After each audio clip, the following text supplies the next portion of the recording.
Tamil Nadu government के बारे में कुछ भी नहीं बोला है। बड़े बड़े भोपू मीडिया जो है, इलेक्ट्रॉनिक मीडिया, मनीष कश्यप के खाते में पकड़ा गया भैया 40 लाख। में वहाँ अच्छा मिलता है, हम लोगों को तो बहुत खराब मिला। अपने पैसे से वहाँ पे जाके सरकारी स्कूल में कंप्यूटर। नमस्कार दोस्तों, मैं हूँ राजा अनुजा और आप देख रहे हैं Ra24 न्यूज़। दोस्तों, हम इस समय हैं मनीष कश्यप यानी सन ऑफ बिहार मनीष कश्यप के घर महनवा डुमरी में, और ये उन्हीं का घर है ये सब।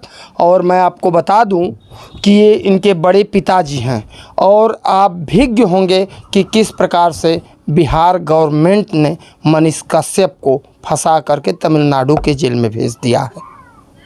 भैया, ये मैं नहीं कह रहा हूँ, बिहार की जनता, पूरा देश की जनता, आवाम कह रही है। मामला ये था कि पिछले महीने एक वीडियो सोशल मीडिया पर वायरल होती है कि तमिलनाडु में बिहारी मज़दूरों का शोषण किया जा रहा है, मारा पीटा जा रहा है।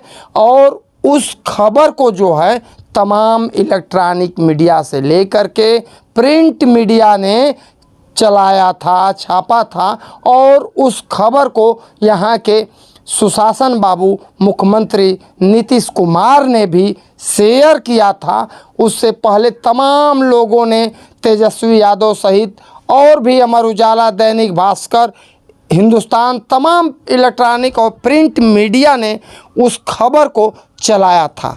तो इस बात की सिर्फ मनीष कश्यप ने एक ही चीज़ कहा था कि नीतीश बाबू, जरा चश्मा आप उठा करके तो देखिए कि क्या अगर तमिलनाडु में बिहारी मज़दूरों के साथ अगर इस तरह का अत्याचार हो रहा है तो क्या सही है। सिर्फ यही बात, और उसका स्क्रीनशॉट लेकर के किया था, ना कि मनीष कश्यप ने कोई उसके लिए वीडियो बनाया था।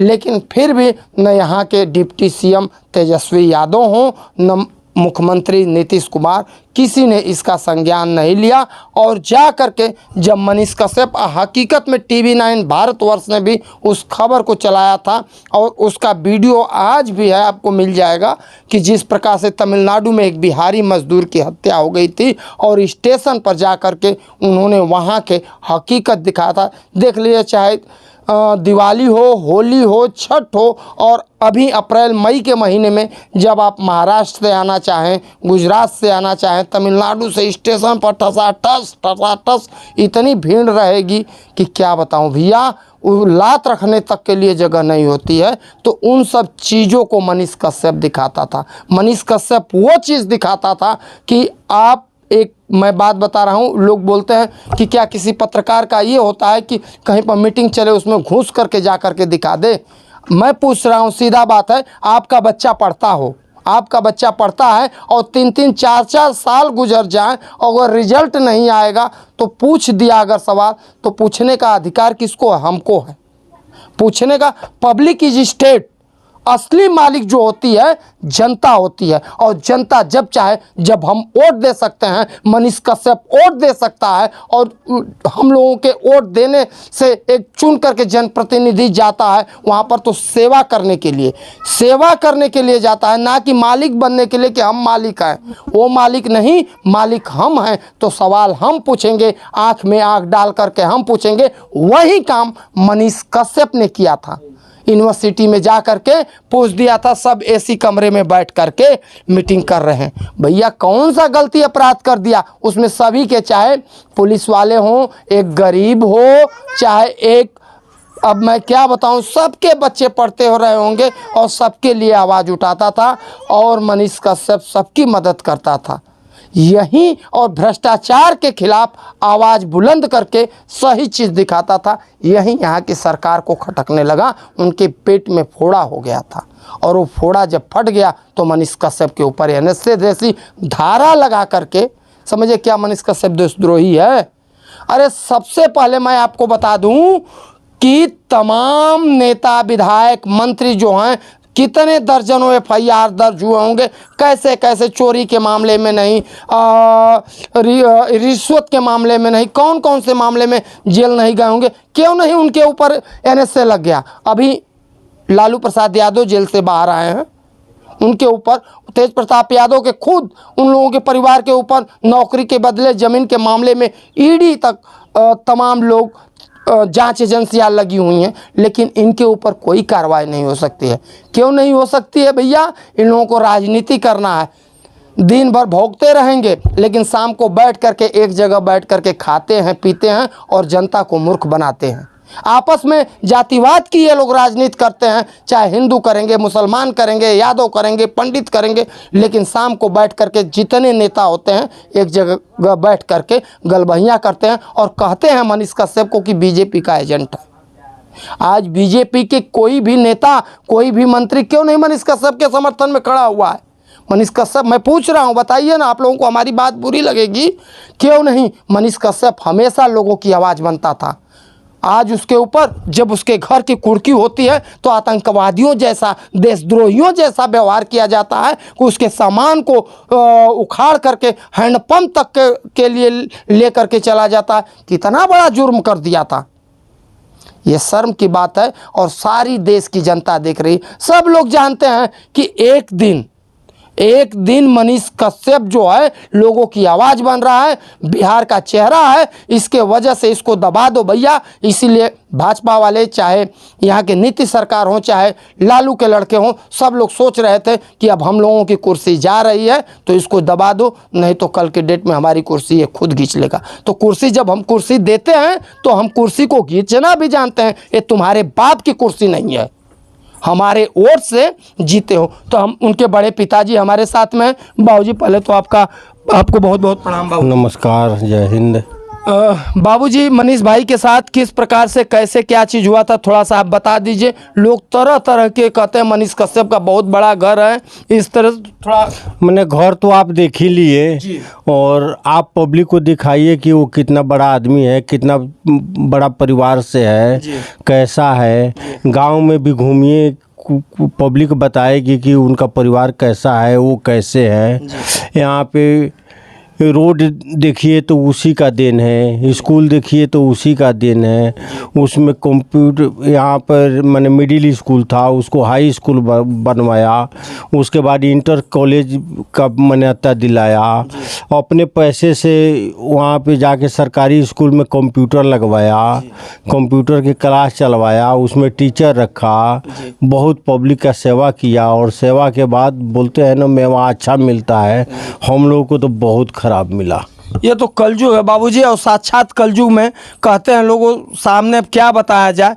जो अच्छा काम करता है उसको ऐसे लोग दिखाते हैं, लेकिन ईश्वर जो है ना, ईश्वर देखता है। जो आप कह रहे हैं कि मेवा वाली बात, तो सबकी नज़र टेढ़ी हो सकती है, लेकिन ईश्वर की नज़र बाबूजी ना कभी टेढ़ी नहीं होगी। और जब उनका विमान चलेगा ना तो सारे के सारे लोग धराशायी हो जाएंगे।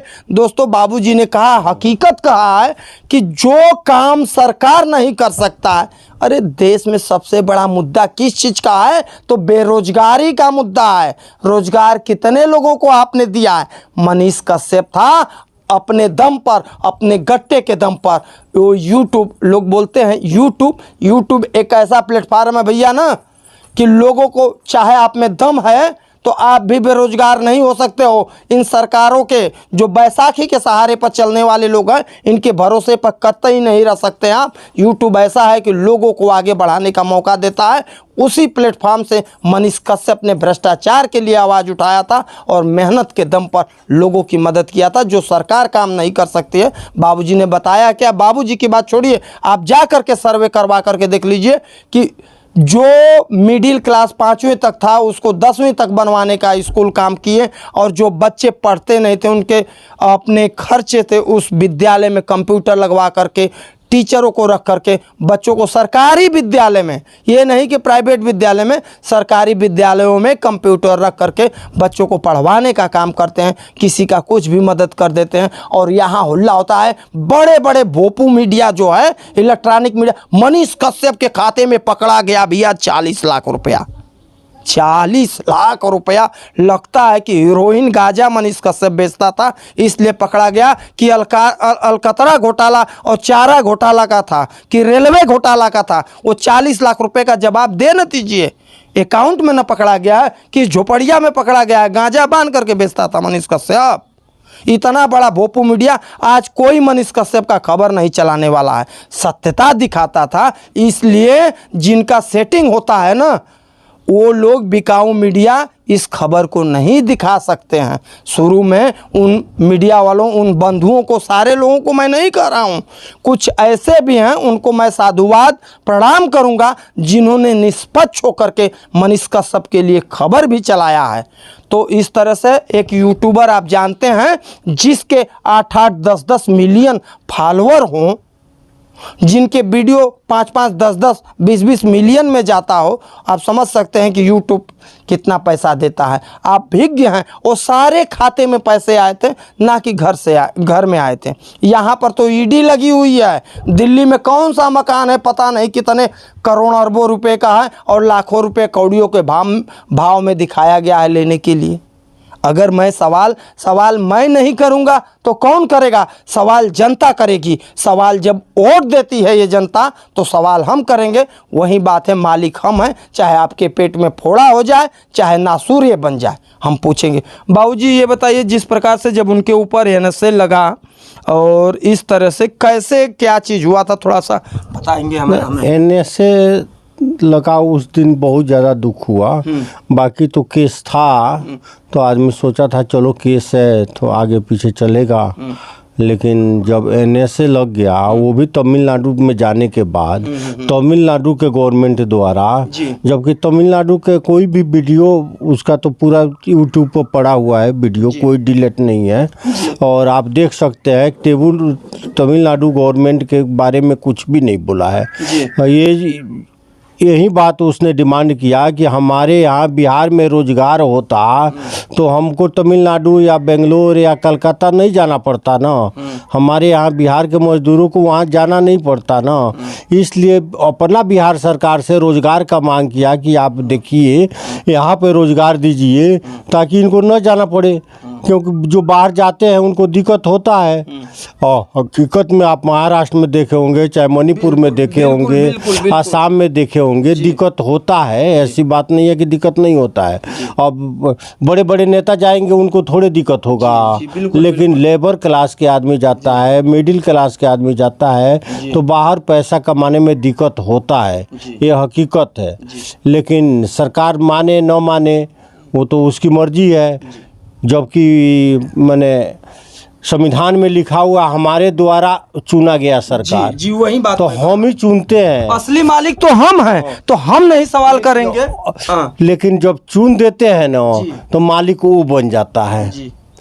देखिए बाबूजी ने बहुत बड़ी सही बात, मैं खुद भिज्ञ हूँ महाराष्ट्र में ना भैया, उत्तर भारतीयों के साथ चाहे बिहारियों के साथ, हकीकत में पहले, अरे इतिहास गवाह है, वही राज ठाकरे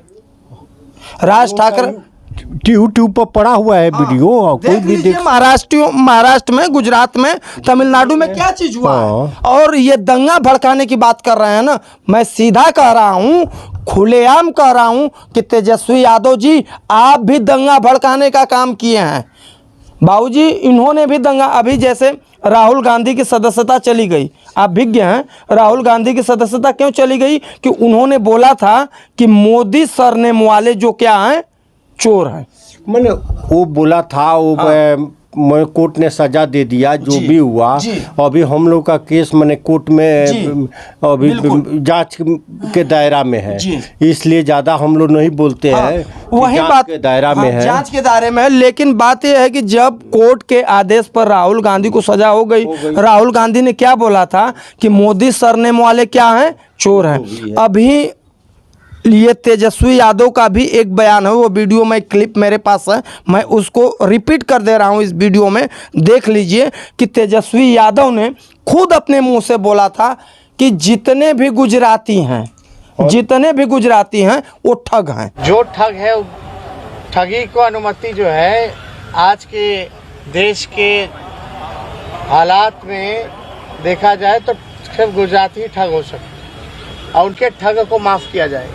LIC का पैसा, बैंक का पैसा दे दो, फिर वो लोग लेके भाग जाएगा तो कौन जिम्मेवार होगा? ठग हैं। ठग का अभिप्राय किससे होता है मालूम है तेजस्वी बाबू? ठग का अभिप्राय होता है चोर से। यानी गुजराती क्या हैं चोर है, यानी पूरे स्टेट राहुल गांधी ने सिर्फ मोदी सरनेम को लेकर के जब कहा था तो उनकी सांसद सदस्यता जा सकती है, तो तेजस्वी यादव ने पूरे, तो आप ये बताइए कि बिहार के लोग, मैं पूछ रहा हूँ, एक भी बिहार के लोग क्या गुजरात में नौकरी नहीं करते हैं? क्या उत्तर प्रदेश और पूर्वांचल के लोग गुजरात में नहीं? अगर जिस दिन गुजराती अगर खड़े हो जाएंगे कि चल तुम्हारा बास तो बोलता है कि हम लोग चोर हैं, यहाँ क्या भीख मांगने के लिए आया है, तुम्हारे वहाँ नौकरी नहीं मिलता है, कितने लोगों को रोजगार, ये सत्यता है, शर्म नहीं आनी चाहिए। हकीकत जब किसी का कलेजा फटेगा तो सही बोलेगा, और बिहार की जनता, देश की जनता देख रही है ये सब, तो आप लोग को अगर चुन करके उस न्याय सिंहासन पर बैठाती है तो आप लोगों को न्याय करना चाहिए, ना कि अन्याय करना चाहिए। सत्य हमेशा कड़वा होता है, बुरा लगता होता है, वही काम मनीष कश्यप ने सत्यता दिखाया, तो इस तरह से आप लोगों को नहीं करना चाहिए। चलिए, आपको हमारी वीडियो कैसी लगी आप ज़रूर कमेंट बॉक्स में सुझाव दीजिएगा। हमारा वीडियो बनाने का यही मकसद है कि मनीष कश्यप जो है निर्दोष, हालांकि वो अदालत तय करेगा कि दोषी कौन है, चाहे जो भी है, लेकिन जिस प्रकार से मनीष कश्यप के ऊपर तमाम तरह की यातनाएं दी गई है, तमाम षड्यंत्र रचा गया है, और जो भी है उससे पहले तमाम इलेक्ट्रॉनिक मीडिया और प्रिंट मीडिया ने जो खबरें चलाए हैं, और एक तरफा जब मनीष कश्यप के ऊपर होता है तो ये सब लाजमी नहीं है। चलिए, आज तक के लिए कैमरा पर्सन राहुल पांडे के साथ राजन ओझा की रिपोर्ट। धन्यवाद, शुभकामना।